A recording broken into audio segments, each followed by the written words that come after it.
पिता, पुत्र और पवित्र आत्मा के नाम पर आमीन। आप सबों को जय यीशु। हम लोग, हमारा घर एक स्वर्ग है, इस पर हम लोग मनन चिंतन करते हुए आ रहे हैं। हम लोग बीती क्लासों में घर को स्वर्ग बनाए रखने के लिए 5 बातों के विषय में मनन चिंतन किया। सबसे पहले ईश्वर के साथ एक अच्छा प्रेम संबंध। इसके बाद हमारे जन्म देने वाला माता पिता, सास ससुर, घर के बुजुर्ग लोग आदि लोगों के साथ अच्छा संबंध, आदर सम्मान करना। तीसरा, भाई बहनों के साथ, पड़ोसियों के साथ मित्र भाव।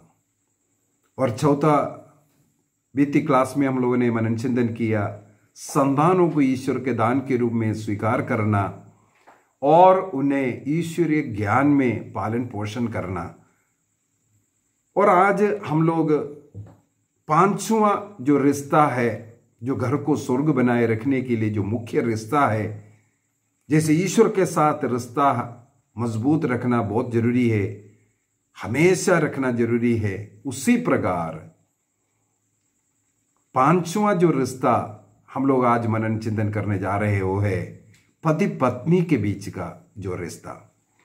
आइए उससे सुनने के पूर्व में हम लोग पवित्र आत्मा ईश्वर को हमारे हृदय में, मन में, हमारे जीवन में, हमारे परिवार में स्वागत करें, बुलाएं और पवित्र आत्मा में रहकर हम इस वचन को सुनेंगे। पवित्र आत्मा, पवित्र आत्मा, मुझे ले जाओ यीशु के चरणों में। पवित्र आत्मा, पवित्र आत्मा, पवित्र आत्मा, मुझे ले जाओ यीशु के चरणों में। पवित्र आत्मा, सिर्फ तेरे लिए यीशु, तेरे लिए, सिर्फ तेरे लिए यीशु, तेरे लिए, सिर्फ तेरे लिए यीशु, तेरे लिए मैं हाथ उठाता हूँ। घुटने टिका कर, सर झुका कर, हाथ उठाता तेरे लिए। घुटने टिका कर, सर झुका कर, हाथ उठाता तेरे लिए। सिर्फ तेरे लिए यीशु, तेरे लिए, सिर्फ तेरे लिए यीशु, तेरे लिए, सिर्फ तेरे लिए यीशु, तेरे लिए मैं सर झुकाता हूँ। पवित्र आत्मा, पवित्र आत्मा, मुझे ले जाओ यीशु के चरणों में। पवित्र आत्मा, पवित्र आत्मा, पवित्र आत्मा, मुझे ले जाओ यीशु के चरणों में। पवित्र आत्मा। हे पावन आत्मा ईश्वर, हमारे जीवन में आइए, हमारे परिवार में आइए। यीशु आइए, यीशु आइए, हमारे घर को स्वर्ग बनाने के लिए आइए। जो वचन हम सुनने जा रहे हैं प्रभु, इस वचन के द्वारा हमारे पारिवारिक संबंध में मजबूती आवे, प्यार आवे, हमारे परिवारों में शांति आवे। यीशु आइए, सारे दंपतियों में पवित्र आत्मा उतर आइए। यीशु आइए, पवित्र आत्मा ईश्वर उतर आइए। Hallelujah, hallelujah, hallelujah. संत पौलुस एफेसियों को लिखते हैं अध्याय 5 वाक्य 33 में, पति पत्नी का ये प्यार, ये विवाह जीवन में ये दोनों एक शरीर, एक तन, एक मन बनना, एक महान रहस्य करके लिखा है। विवाह एक महान रहस्य है करके लिखा है, क्योंकि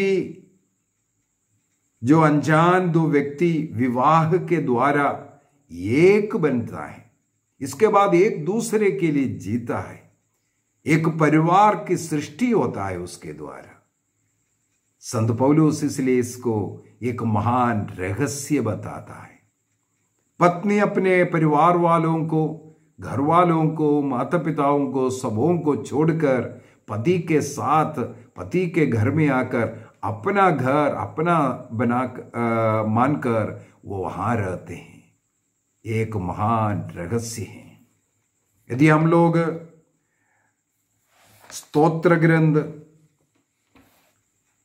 अध्याय 45 वाक्य 11 और 12 पढ़ेंगे, साम 45, 11 and 12, पुत्री इधर देखो और कान लगाकर सुनो, तुम अपने लोगों को और अपने पिता का घर भूल जाओ, जिससे राजा तुम्हारे सौंदर्य की अभिलाषा करे, वह तुम्हारी स्वामी है, उन्हें दंडवत करो।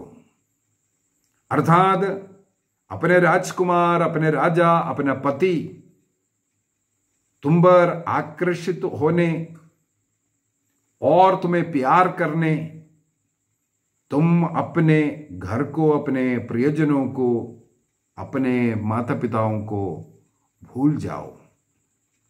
इस प्रकार स्त्री अपने माता पिता, परिवार सब छोड़ करके एक नया घर में आते हैं। इसके बाद एक बनकर के पति के साथ एक शरीर, एक मन बनकर के रहना एक महान रहस्य है। इस सत्य को जब हम जान जाएंगे, सीख जाएंगे, समझ आएंगे, विवाह में जो होने वाले, मेरे विचार में जो प्रॉब्लम है उसका 90% प्रॉब्लम खत्म हो जाएगा। इस सत्य को ना जानने के कारण परिवार में लड़ाई झगड़ा है, पत्नी के साथ दुर्व्यवहार है, तलाक होता है। यह सब इस रहस्य को ना समझने के कारण है। इसलिए आज हम लोग कोशिश करेंगे विवाह का इस रहस्य को समझने का, ताकि पति पत्नी के बीच का वो जो प्रेम सदा सर्वदा के लिए कायम रहे, वो अटूट प्रेम बंधन है। यूथ कैटेकिज्म 270 में 270 में लिखा है, जब एक बार वैध विवाह हो जाता है तो इसके बाद दंपतियों का एक अटूट संबंध बन जाते हैं, वो कभी तोड़ नहीं सकता है। केवल मृत्यु उन्हें अलग कर सकता है। तो एक वैध विवाह जब हो जाता है वो अटूट संबंध है, क्योंकि ईश्वर उन्हें जोड़ता है। मलाकी के ग्रंथ अध्याय 2 वाक्य 14 में हम लोग पढ़ते हैं, विवाह का साक्षी स्वयं ईश्वर है। तोबित का ग्रंथ अध्याय 7 वाक्य 11 में पढ़ते हैं, स्वर्ग में विवाह निश्चय होता है। किसके साथ किसका विवाह होना है यह निर्णय स्वर्ग में निश्चित करता है। और तोबित का ग्रंथ अध्याय 6 वाक्य 18 के अंदर लिखा है, अनादिकाल से यह निश्चित किया जाता है। तो हमें इसको स्वीकार करना है। तोबित 6:18, तोबित 7:11, मलाकी 2:14, यहां पर लिखा है ईश्वर विवाह कराता है। तो एक वैध विवाह जब एक बार होता है, उस विवाह को कभी तोड़ नहीं सकता सिवाय मृत्यु। इसलिए कैथोलिक कलीसिया में नियम है, कैटेकिज्म ऑफ कैथोलिक चर्च के अंदर 2382 2382 और कैनन लॉ 1141 1141 हमें बताता है एक वैध विवाह होने के बाद केवल मृत्यु उन्हें अलग कर सकता है। अभी आप सोचेंगे वैध विवाह क्या है, कब विवाह को वैध माना जाता है? इसको देखने के लिए कैथोलिक कलीसिया का धर्म शिक्षा ग्रंथ कैटेकिज्म ऑफ कैथोलिक चर्च 1625 and 26 और कैनन लॉ 1057, यूथ कैटेकिज्म में 261 and 262, वहां पर 7 पॉइंट मुख्यतः दिया हुआ है एक विवाह को वैध मानने के लिए। सबसे पहला, एक विवाह तब वैध हो सकता है दंपति आपस में स्वीकार करना है, किसी माता पिता या अन्य लोगों के दबाव में नहीं, दबाव के बगैर कलीसिया के सामने अपने पति के रूप में, पत्नी के रूप में दंपतियों को परस्पर स्वीकार करना बहुत ही जरूरी है। एक कैथोलिक विवाह में कम से कम 3 बार इस प्रकार स्वीकार की जाती है। सबसे पहले माता पिता के सामने और रिश्तेदारों के सामने स्वीकार करते हैं, मंगनी के समय पर स्वीकार करते हैं। इसके बाद विवाह के पूर्व में पुरोहित द्वारा ये स्वीकार्य करने के बाद ही विवाह शुरू होता है।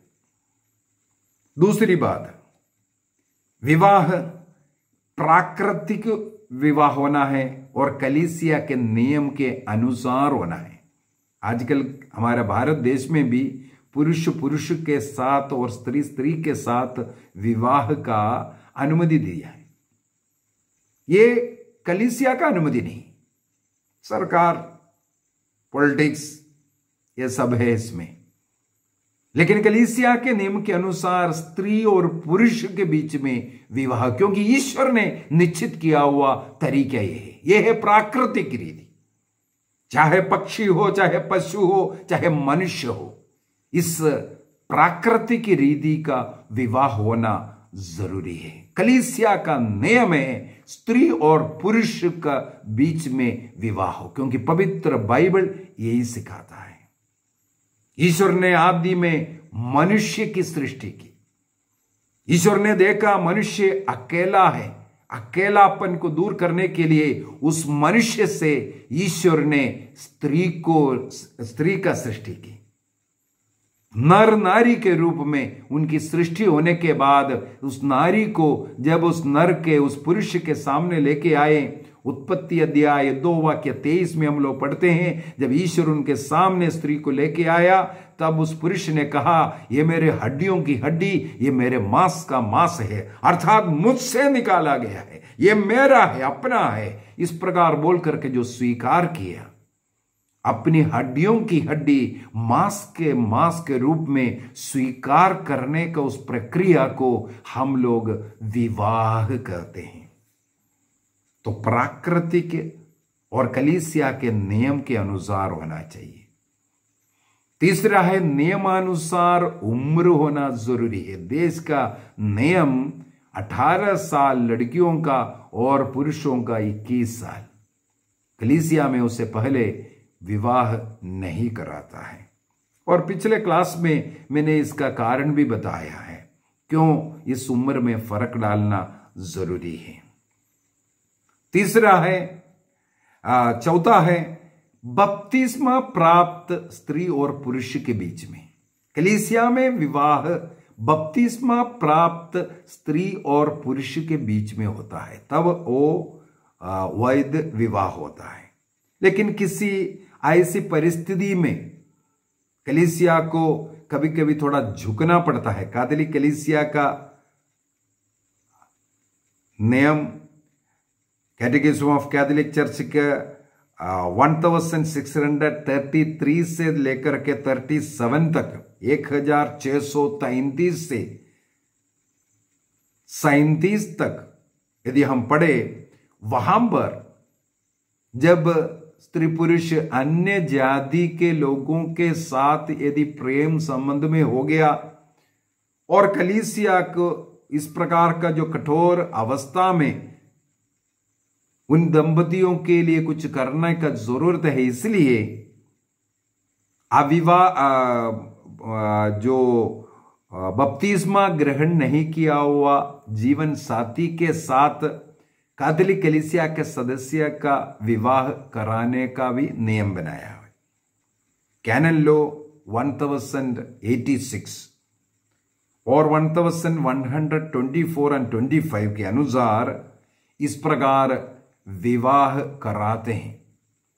जो व्यक्ति बपतिस्मा नहीं है उनके साथ बपतिस्मा प्राप्त व्यक्ति का विवाह, क्योंकि जो बपतिस्मा प्राप्त व्यक्ति अपना विश्वास ना त्यागे, प्रभु ईसा मसीह के शरीर रक्त वो ग्रहण करने योग्य बने रहे, इसलिए इस प्रकार का कठिन परिस्थिति में शादी करवाते हैं। कुछ कंडीशन है उसके लिए, उस नियम के अनुसार कुछ कंडीशन रख करके विवाह करवाते हैं। तो साधारणतः बपतिस्मा प्राप्त स्त्री और पुरुष के बीच में विवाह होता है। पांचवा, वो कोई ब्रह्मचर्य व्रत लिया हुआ व्यक्ति नहीं होना चाहिए।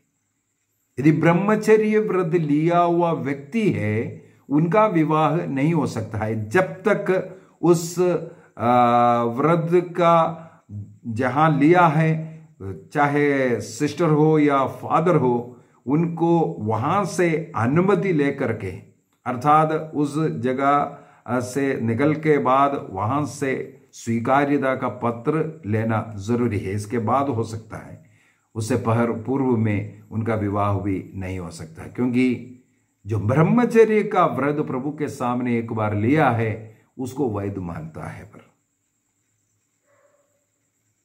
छठवां,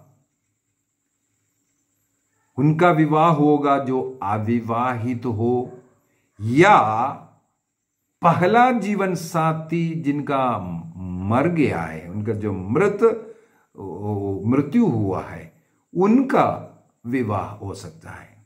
यदि पहला जीवन साथी जीवित है, सिविल कोर्ट में जाकर के आपने तलाक लिया और कैथोलिक कलीसिया में आकर के दूसरा विवाह करने के लिए कोशिश करेगा, कलीसिया ऐसे विवाह नहीं करवा सकता। सातवां, वैवाहिक जीवन के लिए रुकावट कोई ऐसा बीमारी या कमजोरी नहीं होना चाहिए। उस रहस्य को छिपा करके यदि विवाह करेगा तो भी उसे अवैध मानते हैं। तो ये 7 बातें हैं एक विवाह को वैध मानने के लिए। यदि इस प्रकार का एक वैध विवाह हुआ है, केवल मृत्यु उन्हें अलग कर सकता है, अलग नहीं हो सकता है। कैथोलिक कलीसिया का इस प्रकार का नियम, और बाइबल में भी ईसा मसीह ने भी यही कहा है। मत्ती का सुसमाचार अध्याय 19 वाक्य 6 में लिखा है, जिसे ईश्वर ने जोड़ा है उसे मनुष्य अलग ना करे। ये ईसा मसीह का नियम है, आज्ञा है। ईश्वर ने जोड़ा है विवाह, क्योंकि आदिकाल से जन्म लेने के पहले ही किसके साथ कौन है ये स्वर्ग में निश्चित किया है। उनके साथ विवाह होने के बाद उस विवाह को अलग करना, तलाक लेना, ये कलीसिया नहीं मानते हैं। इसलिए कलीसिया में ये तलाक नहीं होता है।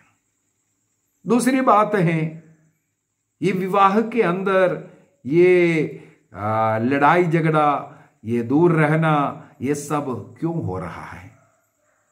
इस रहस्य को नहीं जाना है। ये मेरे हड्डियों की हड्डी है, मेरा मांस का मांस है। ईश्वर ने मनुष्य को स्त्री और पुरुष के रूप में स्वीकार किया। इसका अर्थ है स्त्री और पुरुष का मतलब डिफरेंट है, तो इसका मतलब डिफरेंट हार्मोन है। दोनों को इज्जत कीमत सब बराबर है, लेकिन उनकी सृष्टि एक समान नहीं है। स्त्री का और पुरुष का सृष्टि में फर्क है। स्त्री और पुरुष के रूप में बनाया, इसका मतलब अलग अलग सृष्टि है। और उनके शरीर में बहने वाला जो हार्मोन है वो भी अलग अलग है। जिस प्रकार प्रभु ने सृष्टि किया उसके अनुसार उनको जीवन जीना चाहिए। यदि एक पुरुष को ईश्वर ने सृष्टि किया और मुखिया के रूप में उन्हें बनाया। हम लोग देखते हैं आदन वाटिका में हेवा ने शैतान के बहकावे में आकर पाप किया, अपने पति को भी पाप करवाया।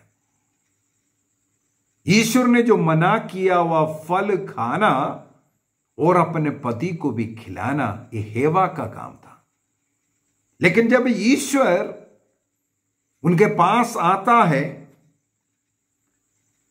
उत्पत्ति ग्रंथ अध्याय 3 वाक्य 9 में हम लोग पढ़ते हैं, ईश्वर ने आदम को पुकारा, आदम आदम तुम कहां हो? क्योंकि पाप करने के बाद वे दोनों छिप गए थे। ईश्वर ने सबसे पहले आदम को पुकारा, पाप करने वाली हेवा को नहीं।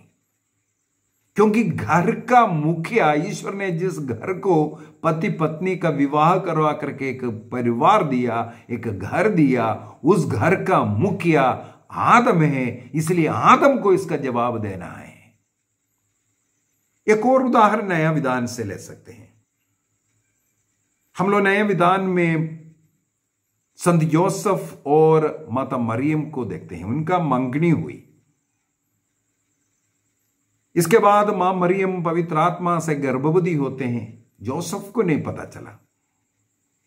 जोसेफ को तब पता चला जब वो गर्भवती है, उनका शरीर में वो दिखने लगी, लेकिन मां मरियम उसको नहीं बताया। क्योंकि ईश्वर द्वारा गर्भवती हुआ है, ईश्वर उन्हें प्रकट करने दो, इसलिए ईश्वर के हाथों में मां मरियम ने उस बात को छोड़ा। जोसेफ दुखी हो गए। चुपके से मां मरियम को छोड़ने का विचार आया। तब ईश्वर स्वप्न में जोसेफ से बात करते हैं। इसके बाद हम लोग देखते हैं ईसा मसीह का जन्म हुआ। ईसा मसीह के जन्म के तुरंत बाद हेरोद बच्चों को मरवा डाल रहे थे। तब ईश्वर ने जोसेफ को फिर से दर्शन दिया। जोसेफ से कहते हैं बच्चे को लेकर मिस्र देश भागने के लिए। मिस्र देश में रह रहा था, वहां से लौटने का आदेश जोसेफ को दिया। यदि हम लोग देखें, सबसे ज्यादा हम लोग भक्ति मां मरियम की करते हैं, क्योंकि मां मरियम यीशु की मां है। संत जोसेफ केवल पालक पिता है। तब भी हम लोग देखते हैं बाइबल के अंदर स्वर्गदूत ईश्वर की जो संदेश जोसेफ को दिया गया। क्यों दिया गया? क्योंकि जोसेफ उस घर का मुखिया है। जब हम इन सत्य को समझेगा, उसी प्रकार का जीवन पति पत्नी के बीच में जब शुरू होगा, घर स्वर्ग बन जाएगा। इस पद्धति को, इस ईश्वर के इस पद्धति को जब हम तोड़ता है, तब घर में शैतान घुसता है। ईश्वर का नियम है घर में पुरुष मुख्य बने और मुख्य की तरह रहना है।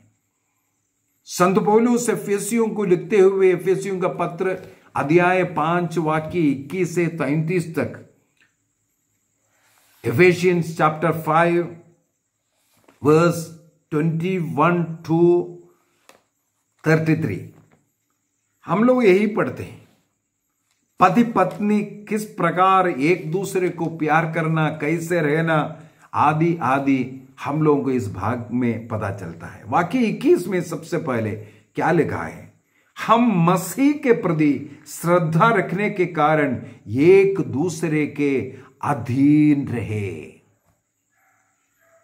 वैवाहिक जीवन का सबसे पहला और मुख्य नियम यही बनाकर रखो।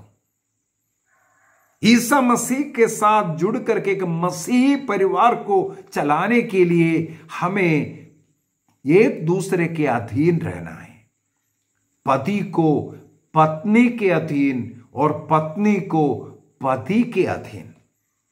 संत पौलुस इसी का वर्णन है वाक्य 22 से लेकर के आगे 33 तक लिखा। हमें इसी को समझना है।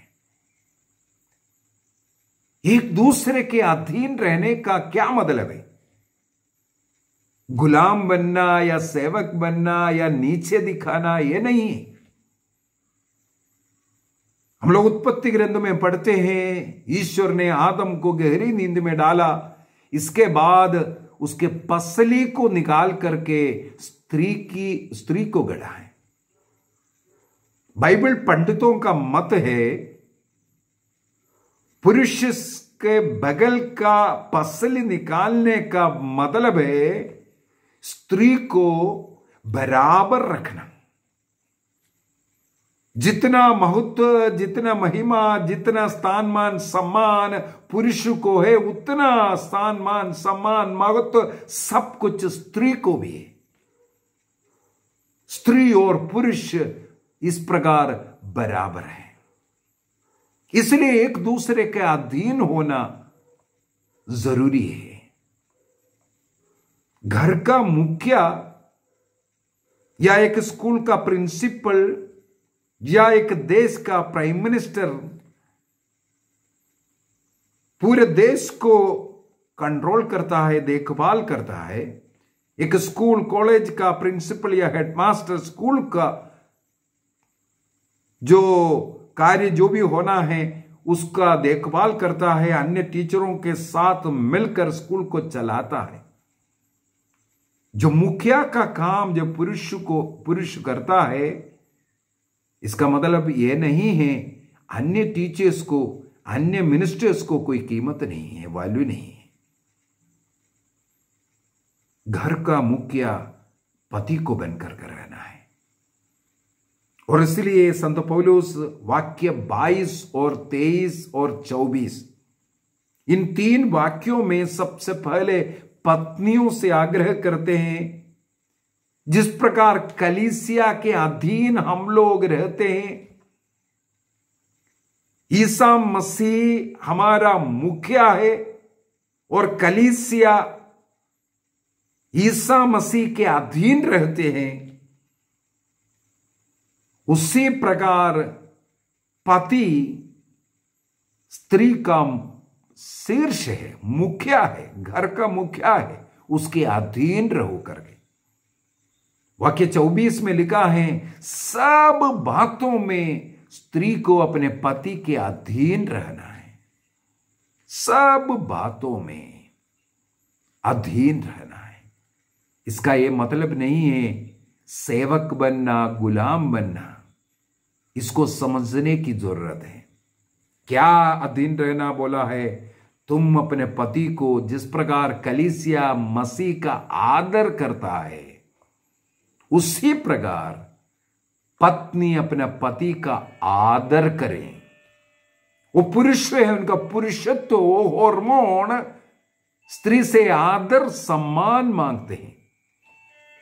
पुरुष को पुरुष बनकर रहने के लिए आदर सम्मान की जरूरत है। परिवार में आदर सम्मान यदि पुरुष को मिलेगा, वो पुरुषत्व में अपना कार्य कर पाएगा। कई बार हम लोग, मैं क्लास लेते वक्त स्त्रियों से एक सवाल करता हूं।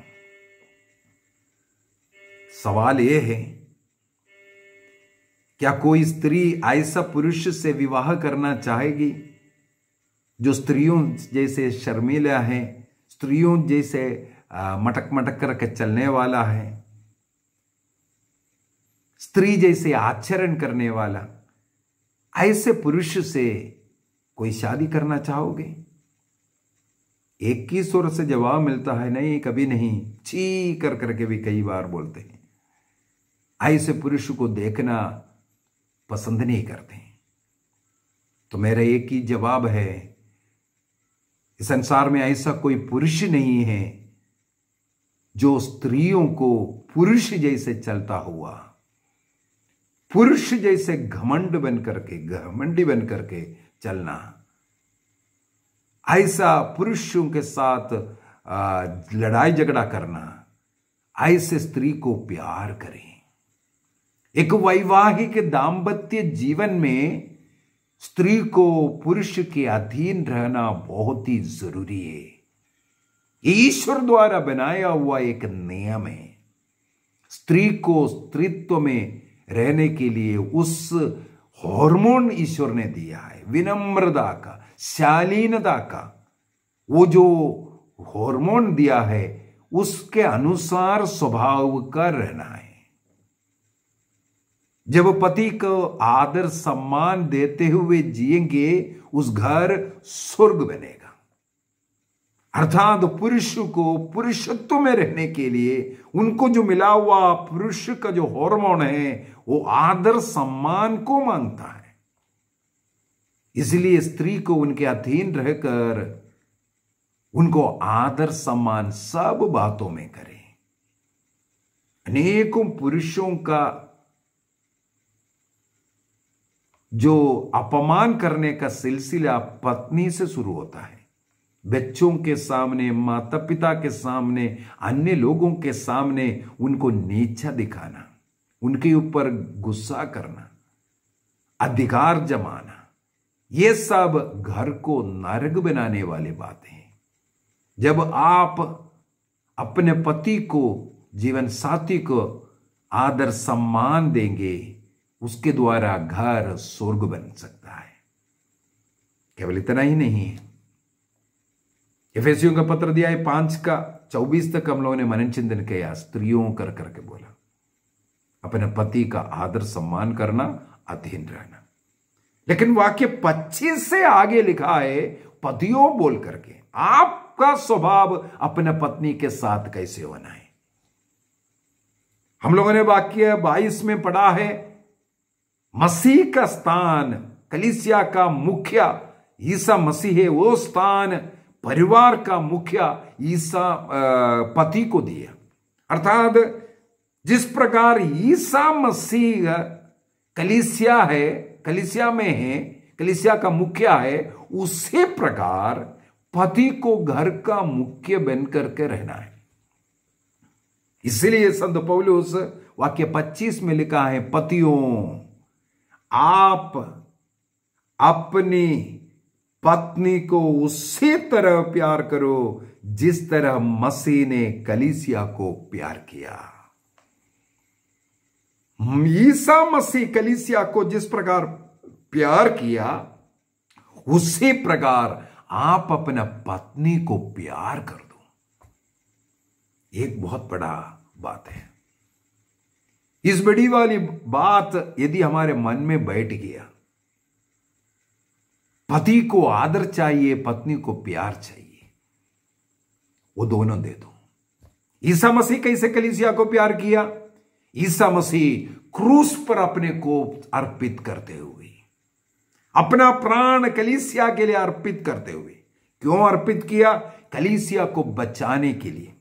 कलीसिया में कोई ऐसा दाग, ऐसा कोई झुर्री, ऐसा कोई दोष ना दिखे, उसे पवित्र करने, उसे निष्कलंक करने के लिए ईसा मसीह ने अपना प्राण अर्पित किया। तो उसी प्रकार हमें भी अपने को अर्पित करना जरूरी है, अपने पत्नी को पवित्र रखने के लिए, अपमान ना करने के लिए, अन्य लोगों के सामने उन्हें इज्जत मिलने के लिए हमें कोशिश करना है, हमें इस प्रकार प्यार करना है। वैवाहिक जीवन कई ऐसे मूल्यों पर टिके हुए हैं। वैवाहिक जीवन के लिए दंपतियों का पवित्रता, दंपतियों की विश्वस्तता, दंपतियों का प्यार आदर बहुत ही जरूरी है। इसलिए कलीसिया में विवाह करते वक्त 3 ऐसे बातों को हम लोग स्वीकार करते हैं। ऐसे 3 बातें, 3 मन्नतें बोल सकते हैं।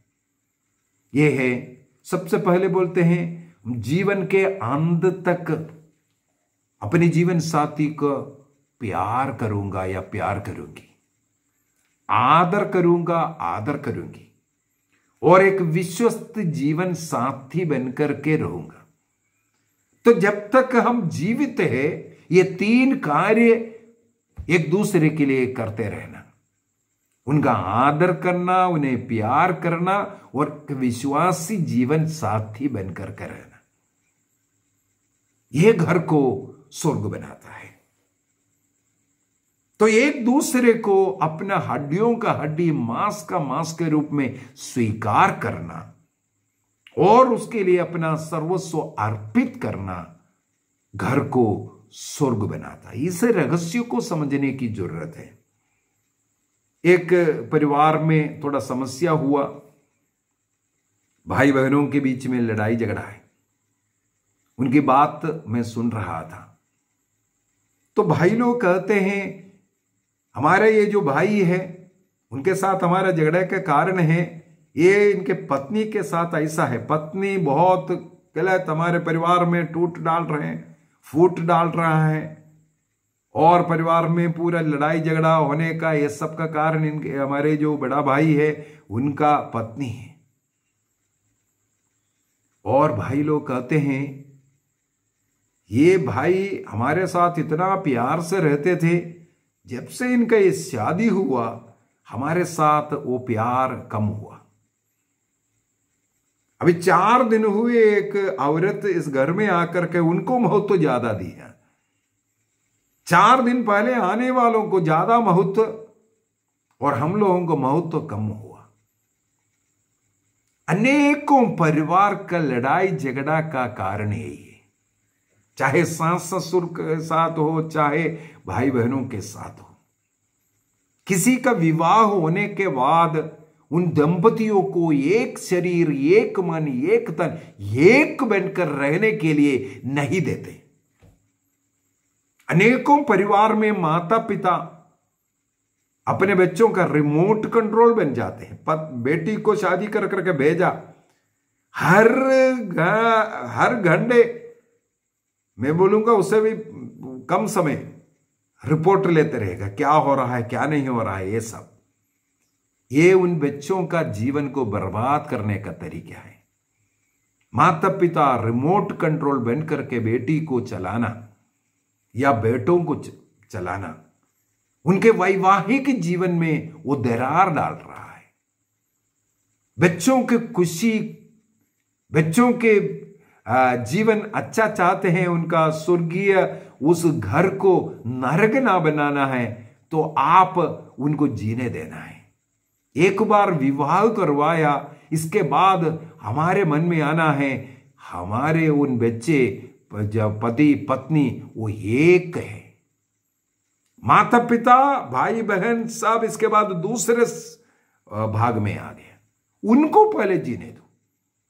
अनेकों लोगों को यह है, एक लड़की आ गई, अभी बस आकर के हमारे लड़के का पैसा पूरा वो बर्बाद कर रहा है। लड़के का पैसा नहीं, उसका पैसा है। 2 व्यक्ति के रूप में कभी वो दंपतियों को देखना नहीं। वो एक शरीर है, एक मन है, ये दोनों मिलकर के एक है।